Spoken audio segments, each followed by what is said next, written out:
Hello! So today I want to talk to you about thinning your plants. Surely you've sowed your seeds, or you're sowing seeds now, and once those start to sprout, it's time to thin your plants to give them some room to grow. So today I'll be showing you two different methods of doing that. One, you'll need a pair of sharp kid scissors, and for a different method, you'll need just a butter knife. So pretty simple tools that you probably already have around the house that you can use to thin your plants. It's important to thin your plants in order to give them room to grow.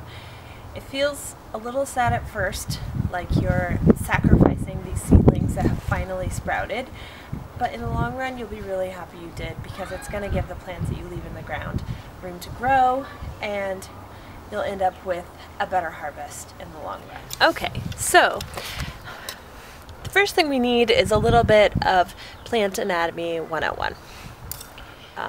The baby seed, the embryo, is inside the seed, and there's two parts, seed parts around it called cotyledons, and those seed parts give the seedling its food and nutrients before the seedling starts to grow and get its nutrients from the soil.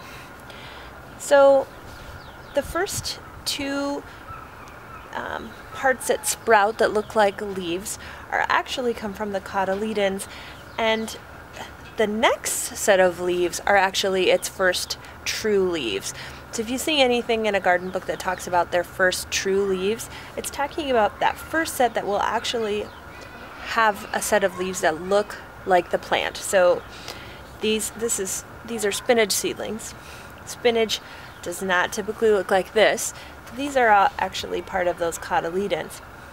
What you see in here, these little leaves here that actually start to look like spinach leaves, those are the plant's first true leaves.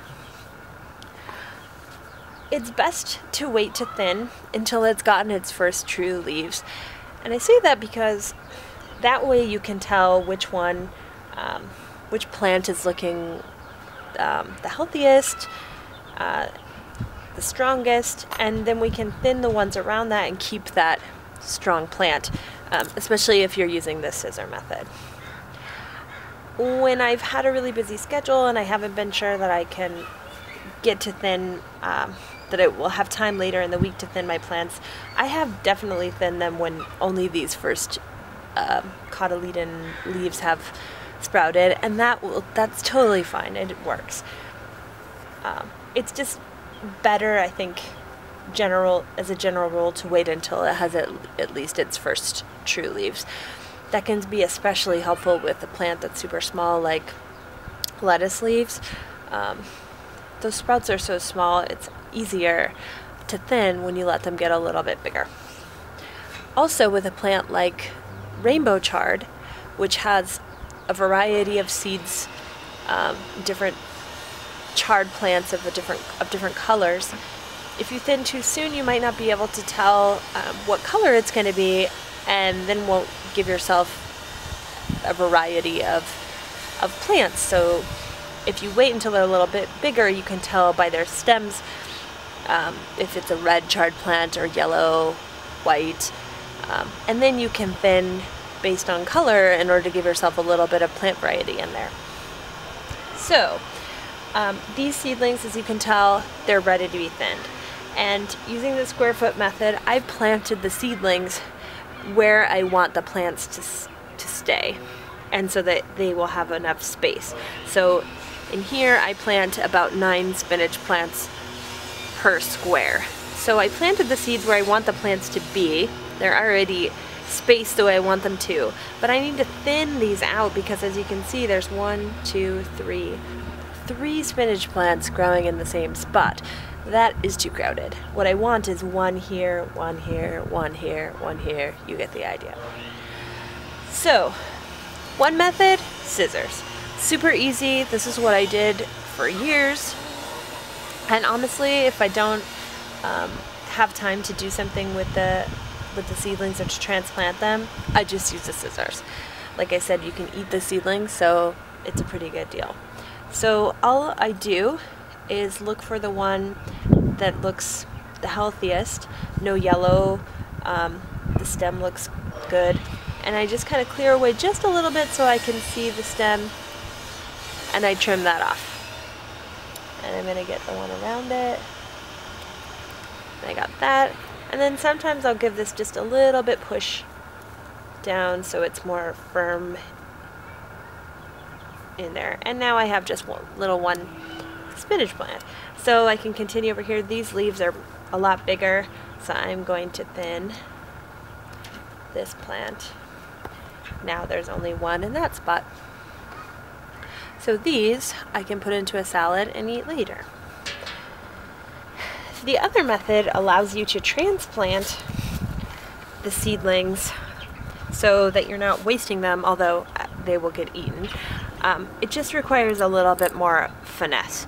So I use the same sort of technique when I'm transplanting the seeds that I start inside.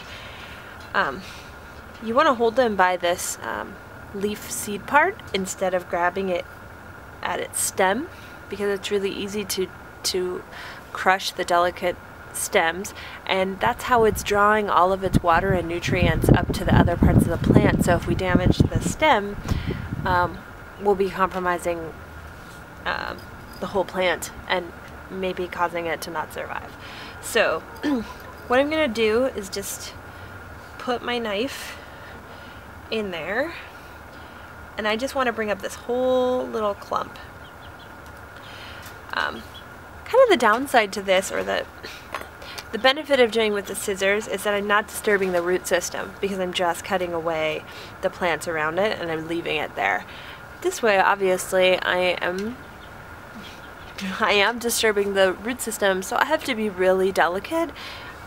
This takes a little bit more time, but it's definitely doable. So once I get that whole clump out of the ground, then I gently start to just kind of tease away so that some of that earth falls back down.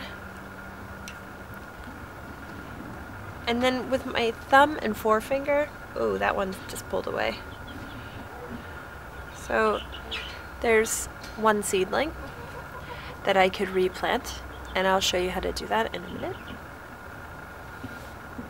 So with what I was saying, so with my thumb and forefinger, I'm gently trying to tease these two apart.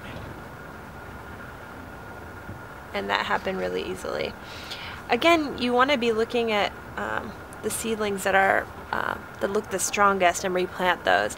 If it looks like any part of the stem is damaged, or it's brown, or just maybe it's not surviving, you might want to just go ahead and eat it or try and plant it and see what happens. So once I've decided which one I'm going to try to replant again, put this little guy to the side, I'm going to do like the same technique that I use when I'm transplanting the seedlings I start inside. So I make a little depression, little hole in here with the knife, and I'm making a space so I can just stick this down here and those roots can go in there.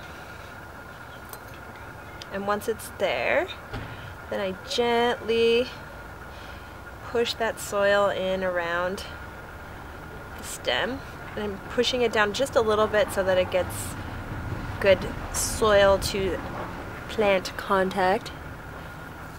I'll put this mulch back in there, and now I have one plant there. So either way, either cutting the plants around it to thin, or taking the whole clump out, teasing them apart, and then you can plant that.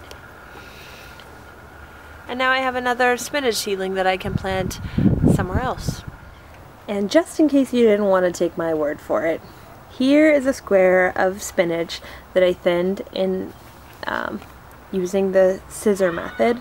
And as you can see, the plants are thriving, they're growing, they look healthy, they have lots of room, and they're doing great. So trust me, thin your plants and you'll be happy you did.